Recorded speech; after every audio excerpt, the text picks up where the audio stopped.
साधन जीवन है और जीवन साधन है। साधन और जीवन का विभाजन असाधन है। असाधन के त्याग में स्वतः साधन है। अब आप विचार करें कि जब जीवन ही साधन है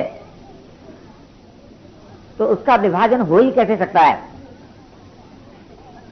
और यदि हमें अपने जीवन में और साधन में दूरी मालूम होती है, भेद मालूम होता है, तो उसका नाम ही असाधन है। असाधन के त्याग, असाधन का जो त्याग है, यही जीव का परम कर्तव्य है। जिससे हमारी अभिन्नता नहीं हो सकती, जिससे हम अभेद नहीं हो सकते, उससे हम संबंध नहीं रखेंगे। अब आप विचार करें कि जिसे आप असाधन के नाम से कहते हैं, क्या उसके साथ अभेद हो सकते हैं? कोई ऐसा मिथ्यावादी हो सकता है जो सभी से झूठ बोले और सदैव झूठ बोले, सभी से बोले और सदैव बोले? ऐसा कोई मिथ्यावादी है? मेरे विश्वास के अनुसार एक भी व्यक्ति ऐसा नहीं होगा। तात्पर्य क्या निकला कि असाधन से एकता नहीं हो सकती। तो जिससे हमारी एकता नहीं हो सकती उसका हमें त्याग करना है। अच्छा, कोई व्यक्ति ऐसा कह सकता है क्या कि शरीर से उसका कभी विभाजन ना हो? अभी हम सुन रहे थे, वहां प्रसंगवश मैंने पूछा मोती भाई से कि शिवानंद जी कहाँ हैं, कि बोले आपको नहीं पता है। उन बेचारों का दोनों हाथ, एक हाथ की एक उंगली कट गई, एक हाथ कोनी से कट गया, रेलवे एक्सीडेंट हो गया। तो ये बात हमारे आपके देखने में आती है कि नहीं? ये हाथ से नित्य संबंध नहीं था, तो शरीर से भी हमारा आपका नित्य संबंध नहीं है। तो जिससे नित्य संबंध नहीं है, जिससे एकता नहीं हो सकती, उससे एकता का भाव स्वीकार करना, ये क्या हुआ? ये असाधन हुआ। अब इसी दृष्टिकोण से आप और हम अपने अपने जीवन को देखें और उस पर विचार करें कि हमारा नित्य संबंध किससे हो सकता है। किसी दोष के साथ किसी भी दोषी का नित्य संबंध नहीं है। और यदि नित्य संबंध है तो बताओ वर्तमान में क्या दोष है? आप जो कुछ दोष के संबंध में कहेंगे वो भूतकाल की बात कहेंगे, उसके आधार पर वर्तमान में दोषी मानेंगे। कहेंगे क्या बताएं, प्रीति जागृत नहीं होती। अच्छा भाई, प्रीति की जागृति नहीं होती, क्यों नहीं होती? इस पर थोड़ा विचार करें तो आपको मालूम होगा कि प्रीत तो जीवन में है, लेकिन किस वेश में है ये देखना है। जिन्हें आप दोष कहते हैं वे दोष भी किसी की प्रीति हैं। वस्तु की प्रीति का नाम लोभ हो गया, व्यक्ति की प्रीति का नाम मोह हो गया, किसी परिस्थिति की प्रीति का नाम काम हो गया।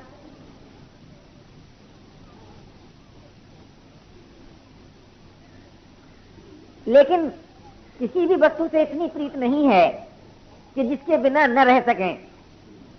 किसी भी व्यक्ति से भी इतनी प्रीत नहीं है जिसके बिना न रह सकें। यदि ऐसा होता तो सुसुप्ति कभी नहीं स्वीकार करते हम। अगर आप सुसुप्ति स्वीकार करते हैं 24 घंटे में कुछ घंटे, तो इससे यह सिद्ध होता है कि जागृत और स्वप्न में जो वस्तुएं हैं, जो व्यक्ति हैं, जो अवस्था है, उसका वियोग आपको अविष्ट है। तो जब किसी भी वस्तु से, किसी भी व्यक्ति से हमारा आपका नित्य संबंध रह ही नहीं सकता, तब केवल इतना ही प्रश्न रह जाता है कि वस्तु का सदुपयोग करें, व्यक्ति की सेवा करें। अब जिस वक्त आप वस्तु का सदुपयोग करने चलते हैं, उसी समय वस्तु के संग्रह की बात जो सोच लेते हैं, बस यही असाधन आ गया। कितने साधक ऐसे हैं जो ईमानदारी से ये कह सकें कि हमें वस्तु सदुपयोग के लिए चाहिए, संग्रह के लिए नहीं। कोई बिरले ही होंगे। देखो एक बात बताऊं भाई, बुरा मत मानना, मजाक है। बहुत से लोग जनक का उदाहरण दिया करते हैं, और ये बात सिद्धांत रूप से मान्य है, मुझे भी मान्य है कि प्रत्येक परिस्थिति में प्रभु प्राप्ति हो सकती है।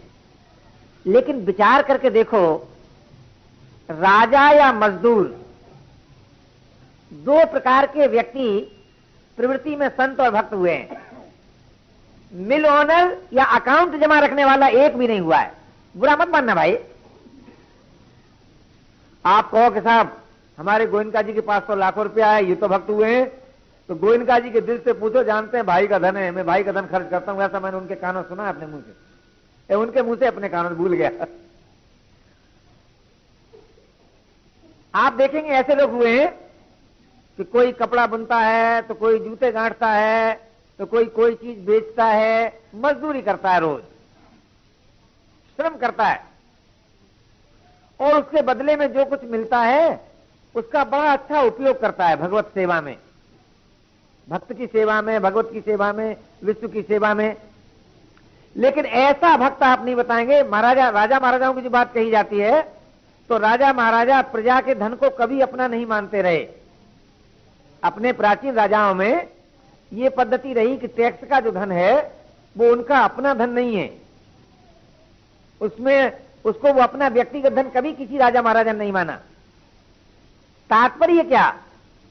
तात्पर्य ये कि प्राप्त वस्तु के सदुपयोग करने में साधक का अधिकार रहा है, संग्रह करने की रुचि किसी साधक में कभी नहीं हुई, चाहे वो भक्त हो चाहे वो संत हो। अब हमें और आपको ये देखना है कि हम जो साधन करने बैठते हैं तो हमारे मन में संग्रह की रुचि है या नहीं। अरे भाई, आज तो हम लोग निवृत्ति मार्ग के साधक हैं। जैसे मैंने इस मानव सेवा संघ बनाया ना, तो संग्रह की रुचि हो गई, तभी तो चौपट हो गया। संग्रह की रुचि कभी प्रीत जागृत नहीं होने देगी। क्यों? प्रीत का क्रियात्मक रूप है सेवा, और प्रीत का ज्ञान विवेकात्मक रूप है त्याग। प्रीत का जो क्रियात्मक रूप है वो सेवा है, और प्रीत का जो विवेकात्मक रूप है वो त्याग है। और प्रीत का जो भावात्मक रूप है वो स्मृति है, विरह है, मिलन है। ये जो स्मृति का उदय होना, विरह का उदय होना, मिलन का रस मिलना, ये प्रीत का भावात्मक रूप है। तो भाई, प्रीत का जो विरहात्मक रूप, भावात्मक जो रूप है कि जिससे शरीर, इंद्रिय, मन, बुद्धि आदि सब थक जाते हैं, जिससे रस की वृद्धि होती है, वो तभी होता है जब वो संग्रह की लेस मात्र भी रुचि नहीं रहती। क्यों? संग्रह की रुचि वस्तु से संबंध नहीं तोड़ने देती, और वस्तु का संबंध उदारता को उतई ही नहीं होने देता। देखिए, वस्तु से कोई हानि नहीं होती। वस्तु का जो संबंध है वो उदारता का अपहरण कर लेता है, और जब उदारता जीवन में नहीं रहती, तब निरस्ता बनी रहती है, निरस्ता। मुझे एक बार की घटना मालूम है। मैं ट्रेन में बैठा था, उस समय अकेले रहने पर भी मार्ग व्यय के पैसे रखता था, ऐसा गुरुदेव का आदेश था, कभी बिना टिकट मत चलना। पुराने संतों में दिखावा बहुत कम, दिखावा होता ही नहीं था, तो ऐसा उनका नियम था कि भाई ये कोई बात नहीं, जरूरत हो तो पैसे ले लो, टिकट खरीद लो। अब एक आदमी जाए टिकट खरीद के दे, पैसे का काम तो करें और पैसा न रखें, ये भी एक त्याग का एक अनोखा ढंग है। काम तो करें हजारों रुपए का और बाबा जी पैसा रखते ही नहीं है। मैं उनमें पहले नंबर का आदमी हूं।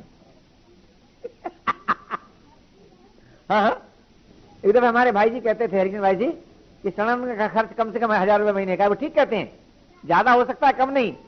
और फिर नाम भी एक पैसा नहीं रखते। 1000 रुपए महीना खर्च करें और पैसा रखते नहीं।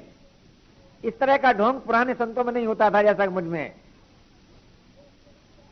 तो महाराज एक आदमी को टिकट कलेक्टर टिकट न होने की वजह से बहुत तंग कर रहा था। जब वो तंग करता था तो मेरे मन में बार बार आती थी कि पैसे देकर इसका टिकट बनवाने तंग क्यों करता है। फिर सोचता था कि उसको पैसे दे दूंगा तो मैं दोबारा फिर किससे मांगना पड़ेगा। तो पुराने संत लोग इस बात को कभी पसंद नहीं करते थे जैसा आजकल मैं करता हूं कि अपने पास जो चीज दे दो और फिर दूसरे से लेने का प्रयास करो। ये पुराने लोगों के स्वभाव में नहीं थी। तो मैंने कहा इतनी तकलीफ मुझको क्यों हो रही है। तो मैंने सोचा इसलिए तकलीफ हो रही है कि मेरे पास पैसे हैं। अगर पैसे न होते तो कभी मुझको तकलीफ नहीं होती। तो आप लोग जरा अपने अपने दिल को टटोलें कि जिनके पास संग्रह है क्या उन्हें सचमुच सच्चे दुखियों का दर्शन नहीं होता है। दिन रात होता है महाराज। और अपनी अयोग्य संतान के लिए रखे रहते हैं और अधिकारियों को नहीं देते हैं। तो ये क्या है, उदारता नाश हो गई। उदारता का तो अर्थ यह है कि जब दुखी पर दृष्टि पड़े तब आपका हृदय करुणित हो जाए, और करुणा का अर्थ यह है कि आप अपना सुख बांटने के लिए विवश हो जाए। और जब सुखी पर दृष्टि पड़े तो चित्त प्रसन्न हो जाए, और प्रसन्नता का फल यह है कि काम का नाश हो जाए। अभी महाराज कह रहे थे ना कि योग करने से पहले चित्त प्रसन्न होना चाहिए। तो जो सुखियों को देखकर प्रसन्न नहीं होता उसे प्रसन्नता कहां से मिलेगी। तो कहने का मेरा तात्पर्य था कि संग्रह की रुचि ने, संग्रह ने नहीं, फिर इसमें थोड़ा सूक्ष्म विचार करें, संग्रह की रुचि ने उदारता का अपहरण कर लिया।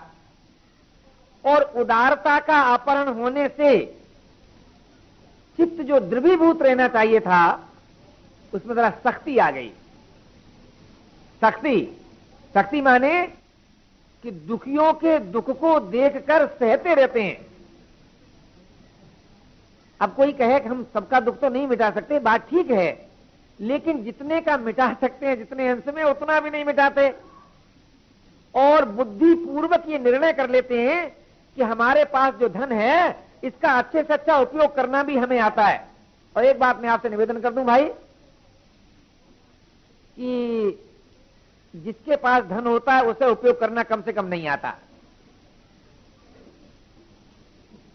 आपको तो ऐसा मालूम होगा कि बात बिल्कुल झूठी है, लेकिन बात 100% सच्ची है। इसलिए पेट में जहां संग्रह करने की सामर्थ्य है वहां उसका जो विभाजन होता है ना वो अपने आप होता है। धन के संग्रह करने की सामर्थ्य जिसमें होती है उसमें धन के सदुपयोग की योग्यता नहीं होती। ये नियम ही है। क्यों नहीं होती? क्योंकि अगर उपयोग करना उसे आ जाए तो संग्रह नहीं कर सकता। इसलिए उपयोग हमेशा दूसरों के द्वारा ठीक होता है। हां, एक बात है कि यदि संग्रह करते समय भावना यह है कि ये जो हम उत्पादन कर रहे हैं ये भगवत सेवा के लिए कर रहे हैं, विश्व सेवा के लिए कर रहे हैं, दुखियों की सेवा के लिए कर, ये तो हो सकता है। संग्रह करना भजन हो सकता है, लेकिन संग्रह करने के बाद उपयोग करना भी हम ही को आता है, दूसरे को नहीं आता है, ये बड़ी भूल की बात है। इसमें बहुत लोग धोखा खाते हैं और धोखा खा करके कम से कम वस्तु से व्यक्ति का मूल्य तो कम कर ही देते हैं, वस्तु से श्रम का मूल्य तो कम कर ही देते हैं, और उसका परिणाम यह होता है कि सही काम करने वाले व्यक्ति आपको नहीं मिलते। तो कहने का मेरा तात्पर्य था कि जब हमारे जीवन में से उदारता चली जाती है तब हमारा हृदय द्रवीभूत नहीं रहता, करुणित नहीं रहता, प्रसन्न नहीं रहता, सख्त हो जाता है। और उस शक्ति को, हाँ एक बात अवश्य है कि विचार शक्ति तो बनी रहती है, योग्यता बनी रहती है, तर्क शक्ति बनी रहती है, विवेचन शक्ति बनी रहती है, लेकिन हृदय द्रवीभूत नहीं रहता। तो जब हृदय द्रवीभूत नहीं रहता तो मधुर स्मृति उदय नहीं होती। विचार शक्ति जो है, तर्क शक्ति जो है, वो निषेधात्मक साधना में सहायक होती है। विचार शक्ति से हम वस्तुओं से संबंध तोड़ सकते हैं, किंतु हृदय के द्रवीभूत हुए बिना मधुर स्मृति उदय नहीं होती। और उसके बिना हमें यह मालूम होता है कि प्रीति का जो भावात्मक रूप है, विरह, उसकी वृद्धि नहीं होती। तात्पर्य था कि भाई वस्तु के सदुपयोग में और व्यक्ति की सेवा में साधन बाधक नहीं है। वस्तुओं के उत्पादन में भी साधक बाधन नहीं, वस्तुओं का उत्पादन भी साधन में बाधक नहीं है। तो साधन में जो बाधक है वो वस्तु का संबंध और वस्तु का संग्रह है। दिन रात वस्तु का उत्पादन करो, कोई बाधा नहीं पड़ेगी, उसका सदुपयोग करते जाओ, उत्पादन करते जाओ, सदुपयोग करते जाओ। और एक बड़ा भारी नियम है, वो नियम यह है कि वस्तु की प्राप्ति किसी विधान से होती है। उस विधान में यह निश्चित बात है कि जो उदार चरित्र व्यक्ति होते हैं, जो उदार व्यक्ति होते हैं, उनके पास आवश्यक वस्तुएं अपने आप आती हैं, अपने आप। और यदि वस्तुएं अपने आप नहीं आती तो उन्हें वस्तुओं का चिंतन बिल्कुल नहीं होता। और जहां वस्तु चिंतन नहीं होगा वहां होगा क्या बताओ? जहां वस्तु चिंतन नहीं होगा वहां क्या होगा? या तो चिंतन रहित शांति होगी, या प्रिय का विरह होगा, या तत्व की जिज्ञासा होगी, तीव्र जिज्ञासा। तीव्र जिज्ञासा का अर्थ क्या है? कि तीव्र जिज्ञासा सभी वस्तुओं की, सभी अवस्थाओं की, सभी परिस्थितियों की कामना को खा लेती है। एक बात ध्यान देने की है कि जिज्ञासा वर्तमान जीवन की वस्तु है। ये नहीं कि आज जिज्ञासा होगी और कल उसकी पूर्ति होगी, ऐसा नहीं। जिज्ञासा की पूर्ण जागृति और कामना की निवृत्ति और उसकी पूर्ति, ये तीनों एक साथ हैं। यदि जिज्ञासा की पूर्ति नहीं हुई तो समझना चाहिए कि कामना नाश नहीं हुई, और यदि कामना नाश नहीं हुई तो समझना चाहिए कि जिज्ञासा की जागृति नहीं हुई। तो साधन दृष्टि से वस्तु के सदुपयोग का, वस्तु के उत्पादन का बहुत बड़ा स्थान है, इसमें हानि नहीं है। आप चाहे मिल के द्वारा, आप चाहे किसी प्रकार से वस्तु का उत्पादन करें, इसमें कोई साधन में क्षति नहीं होगी, किंतु उत्पादन करते समय उसका जो उत्पादन का जो तरीका हो, जो उपाय हो, वो ऐसा होना चाहिए कि जिसको आप ये कह सकें कि हमने ऐसा काम नहीं किया जो नहीं करना चाहिए। यानी उससे उत्पादन का तरीका ईमानदारी का होना चाहिए, और उत्पादित वस्तुओं का उदारता पूर्वक उपयोग होना चाहिए। तब आवश्यक वस्तुएं आपके पास अपने आप आती रहेंगी, और आती रहेंगी, आप सदुपयोग करते रहेंगे। तो वो सदुपयोग करना जो होगा वो प्रभु की सेवा होगी। वस्तु के सदुपयोग द्वारा प्रभु की सेवा व्यक्ति के स्वरूप में आप कहेंगे कि वस्तु के सदुपयोग से प्रभु की सेवा व्यक्ति के स्वरूप में होगी। और जब व्यक्ति के स्वरूप में आप प्रभु की सेवा करेंगे तब व्यक्ति बुद्धि नाश हो जाएगी और भगवत बुद्धि उदय हो जाएगी। और इधर क्या होगा कि वस्तु बुद्धि नाश हो जाएगी और सेवा बुद्धि उदय हो जाएगी। वस्तु बुद्धि नाश होने से ममता के लिए कोई स्थान नहीं रहेगा। ऐसा रहेगा कि मालूम होगा कि ये वस्तु जो है ये तो सेवा सामग्री है, प्रभु की सेवा की सामग्री है वस्तु, और प्रभु जो है वो व्यक्ति के रूप में अभिव्यक्त हैं। व्यक्ति के रूप में कहो, जगत के रूप में कहो, व्यक्तिगत वस्तु सेवा सामग्री और प्रभु जगत के रूप में अभिव्यक्त हुए हैं। किस लिए हुए हैं? कि सेवा करने की जो रुचि थी उसकी पूर्ति के लिए हुए हैं। ये किसका दृष्टिकोण है? ये साधक का दृष्टिकोण है। और व्यक्तिगत वस्तु मैंने संपादित की है अपने सुख भोगने के लिए, और जगत जो है ये सुख सामग्री है, इसमें से सुख लिया जाए और उसका भोग किया जाए। ये क्या है? ये असाधन है। तो साधन दृष्टि से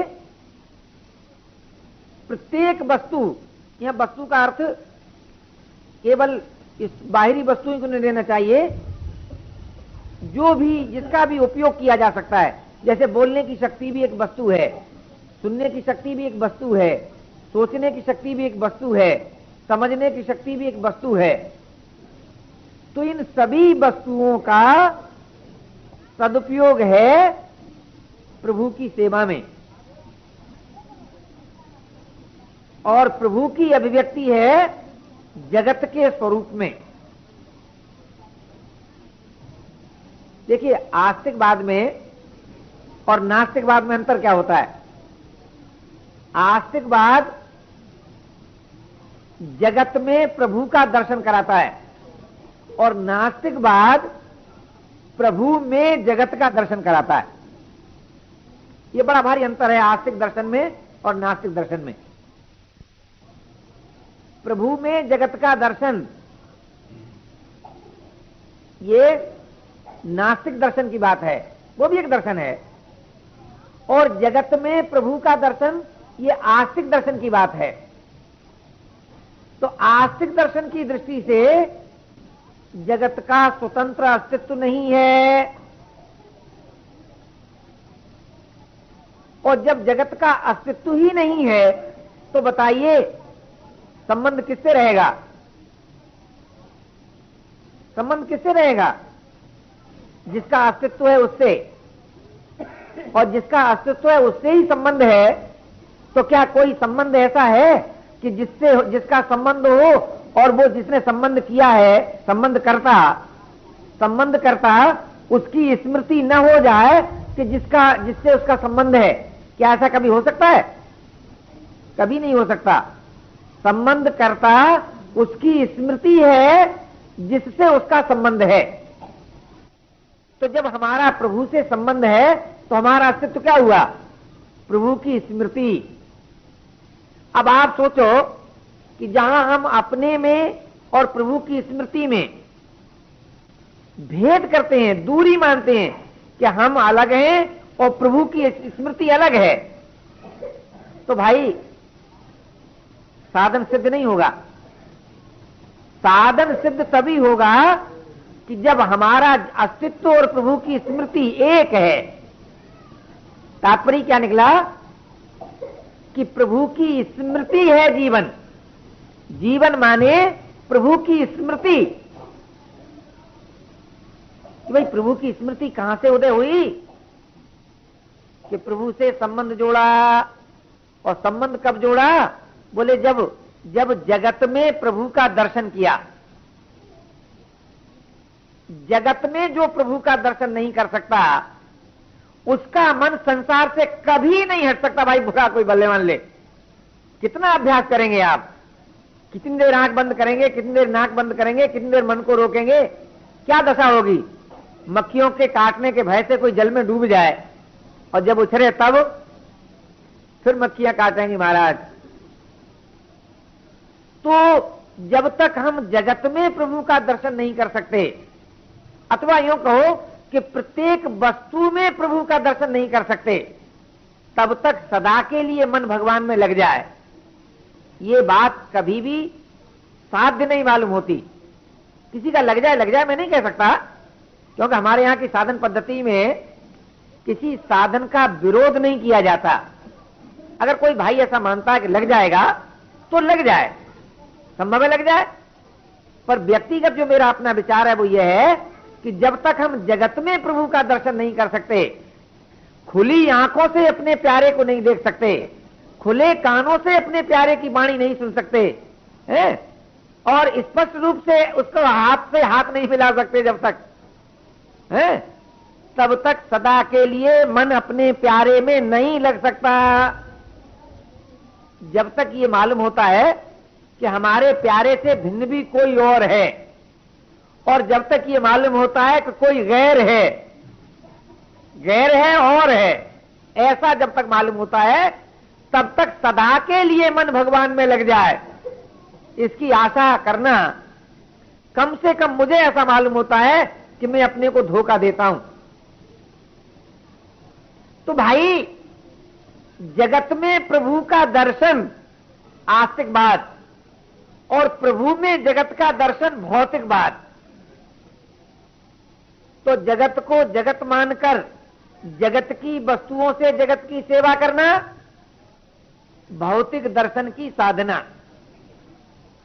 ये हाथ भी जगत का, और इस हाथ से सेवा जिसकी की जा सकती है वो भी जगत का।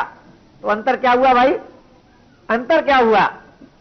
अंतर केवल इतना हुआ कि जब आप जगत को, जगत की सत्ता स्वीकार करके जगत की वस्तुओं से जगत की सेवा करेंगे, तब अंत में अभाव पाएंगे। एक बड़ा भारी अंतर होगा, अभाव पाएंगे।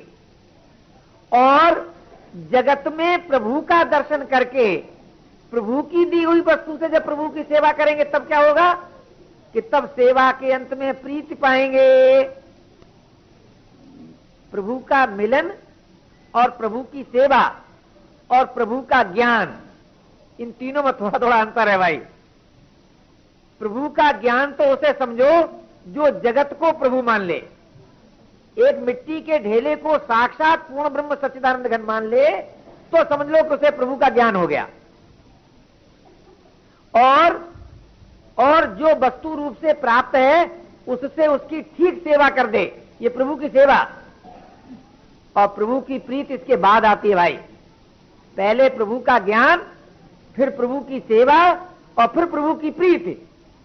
तो प्रीति कब उदय होती है? जहां क्रियाओं का अंत होता है, समस्त चेष्टाओं का अंत, समस्त चेष्टाओं का अत्यंत अभाव, श्रम का अभाव जहां होता है, वहीं प्रीति का उदय होता है, उदय। लेकिन एक बात ध्यान रहे कि चेष्टाओं का अंत होते ही शांति में रमण करने लगे, तब नहीं होता। इसलिए आप जानते हैं कि शांति रस के अंत में दास सख्य वात्सल्य आदि जो भाव हैं, वो शांति रस में जो आसक्त नहीं है उसे प्राप्त होते हैं। ये भाव है, भाव।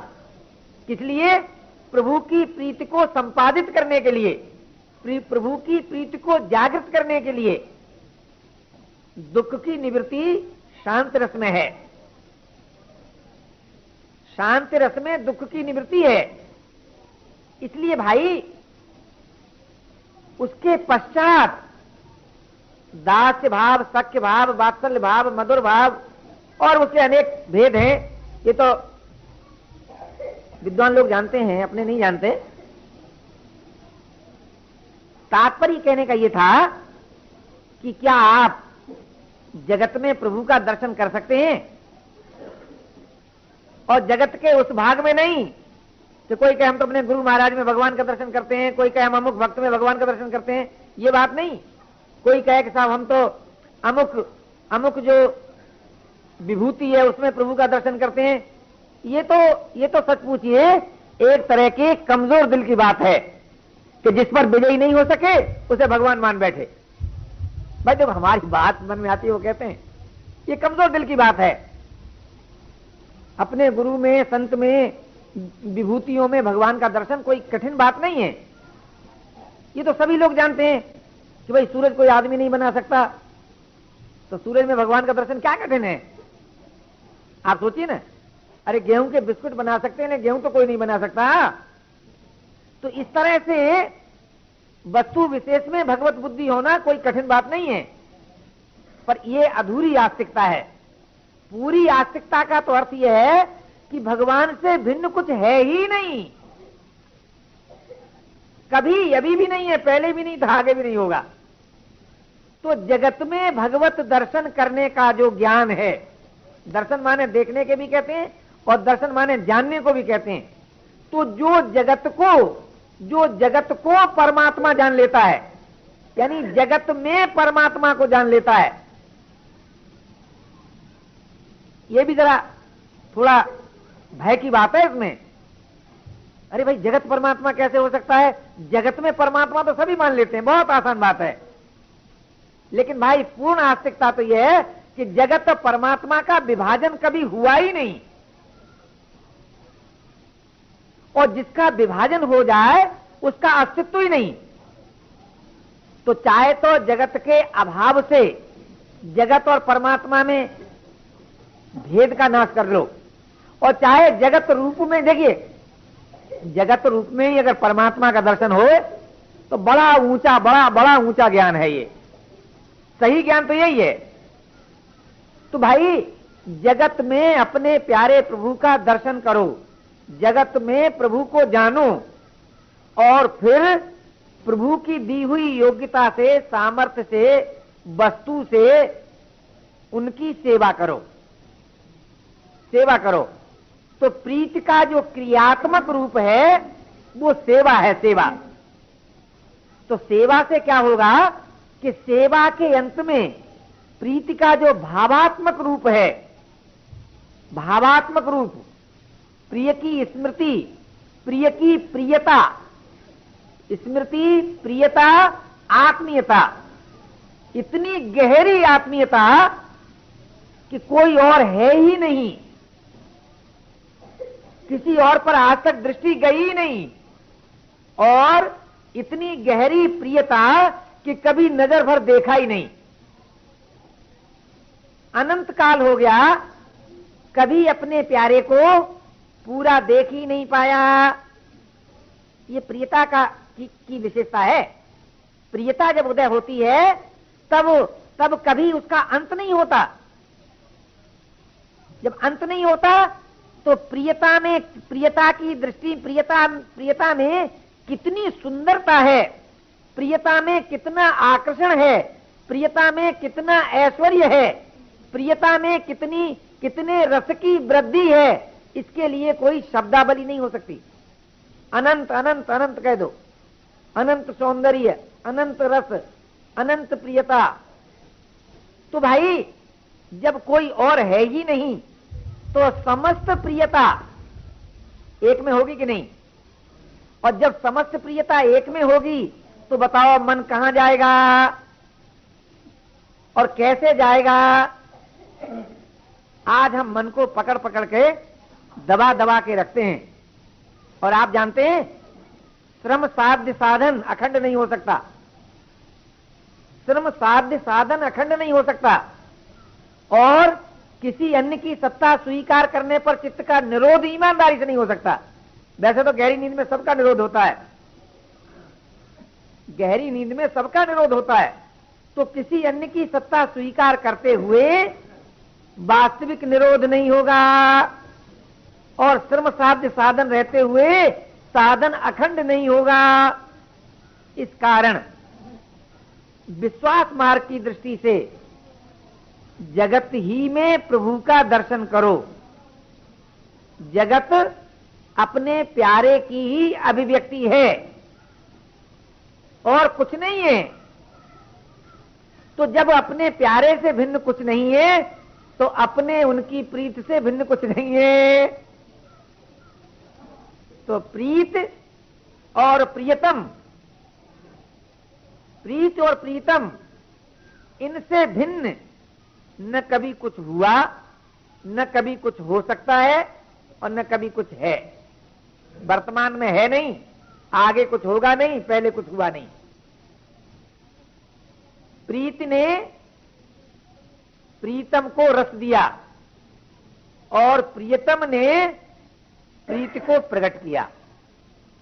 प्रीतम ही प्रीति के रूप में अभिव्यक्त होता है और प्रीति ही प्रीतम को रस देती है। इसी का वर्णन चाहे सीताराम के चरित्र में हो, चाहे राधे श्याम के चरित्र में हो, चाहे गौरी शंकर के चरित्र में हो। आप देखेंगे जहां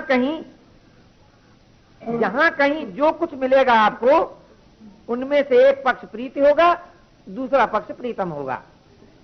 उसका नाम कुछ रख लीजिए, उस चरित्र के भेद कितने ही कर लीजिए, उसका वर्णन किसी प्रकार से कीजिए, ये जितना वर्णन होगा वो प्रीति की वास्तविकता का नहीं होगा, उसकी संकेत भाषा होगी। तो तात्पर्य ये निकला कि यदि आपको सचमुच साधन करना है तो भाई जगत में प्रभु का दर्शन करो। जगत में प्रभु का दर्शन करने का फल ये होगा कि कोई और है, कोई गैर है, ये चीज बिल्कुल मिट जाएगी। और यदि जगत में प्रभु का दर्शन नहीं कर सकते, कल्पना करो, तो किसी में ऐसा विश्वास न हो तो अगर जगत में प्रभु का दर्शन नहीं कर सकते तो कम से कम जगत का दर्शन मत करो। जगत को जगत बुद्धि से देखने वाला व्यक्ति साधक नहीं हो सकता। तो या तो जगत में प्रभु का दर्शन करो, और अगर आपको जगत जगत मालूम होता है तो उससे विमुख हो जाओ, विमुख। और आपको मालूम है जगत कहां से शुरू होता है? मैं से। जहां मैं का आपको भास होता है कि मैं हूं, वहीं किसी न किसी प्रकार की आप कामना पाते हैं, किसी न किसी प्रकार की आप जिज्ञासा पाते हैं। तो कामना और जिज्ञासा का जो पुंज रूप में है, तो मैं के इस पार जगत और मैं के उस पार जो कोई हो सो। तो भाई मैं से विमुख हो जाओ। मैं से विमुख होते ही निर्वासना आएगी, और निर्वासना आते ही जगत का दर्शन नहीं होगा। तो ये क्या है? ये क्रमशः साधन है, बुद्धि पूर्वक आगे बढ़ने का तरीका। कि भाई जगत में भगवत बुद्धि की स्थापना नहीं हो पाती, सुन लेते हैं, मान लेते हैं, लेकिन सचमुच अपने प्यारे का दर्शन नहीं कर पाते। वस्तुओं के रूप में, अवस्थाओं के रूप में, परिस्थितियों के रूप में, व्यक्तियों के रूप में जब नहीं कर पाते, तब भाई वस्तु देखकर क्या करोगे, व्यक्ति देखकर क्या करोगे, परिस्थितियों से संबंध जोड़कर क्या करोगे? अरे भाई साधन का मतलब क्या? जो आपका साध्य नहीं है उसका त्याग कर दो। जो आपका साध्य नहीं है उसका त्याग साधन है, और जो आपका साध्य है उसका प्रेम साधन है, उससे योग साधन है, उसका बोध साधन है। साध्य का योग, साध्य का बोध, साध्य का प्रेम साधन है, और जो साध्य नहीं है उसका त्याग साधन है। तो या तो साध्य से योग हो, या जो साध्य नहीं है उसका त्याग हो। तो त्याग से भी साधन आरंभ होता है और प्रेम से भी साधन आरंभ होता है। तो प्रेम से किनका साधन आरंभ होता है? जो जगत में ही अपने प्रभु का दर्शन कर सकते हैं। आप ये सोचते होंगे कि ये तो बहुत घटिया भगवान होगा, जगत में अगर हम भगवान को देखेंगे तो घटिया होगा। तो मैं आपको विश्वास दिलाता हूं, जगत से अलग करके जिस भगवान को देखेंगे वो उससे घटिया होगा। क्यों? जगत में जब आप भगवान को देखेंगे तो जगत नहीं रहेगा भाई, और जगत से अलग करके जब प्रभु को देखेंगे तो जगत हमेशा रहेगा, तब चकाचौंध रहेगा। कि कभी तो कहेंगे कि बड़ा आनंद आया, बोले कभी बड़ा क्षोभ हो रहा है। जगत से अलग करके जो भगवान देखा जाता है वो बहुत बढ़िया नहीं होता, वो बुद्धिमानों का भगवान होता है। और बुद्धिमान हमेशा सीमित होता है, सीमित। भाई कोई बुद्धिमान नाराज न हो जाता है, बुद्धिमान माने जो सीमित है, जो सीमित है। तो भाई जगत से अलग मानकर जब भगवान को देखने का एक उपाय, और जगत में भगवान को देखने का उपाय, और जगत को भगवान देखने का उपाय। जगत में भगवान, जगत भगवान, जगत से अतीत भगवान, तीनों तरह से देख सकते हैं, और तीनों ही साधन दृष्टि से मान्य हैं, और तीनों ही का महान फल है, ऐसी बात नहीं है। लेकिन भाई एक ऐसा साधन होता है जिसके आगे फिर दूसरा साधन उदय होता है। तो जगत भगवान ही है और कुछ नहीं है, ये विश्वास जिसको हो जाए, ये कृपा साध्य बात है भाई। ये विश्वास जिसको हो जाए उसका भगवान सबसे बढ़िया रहता है।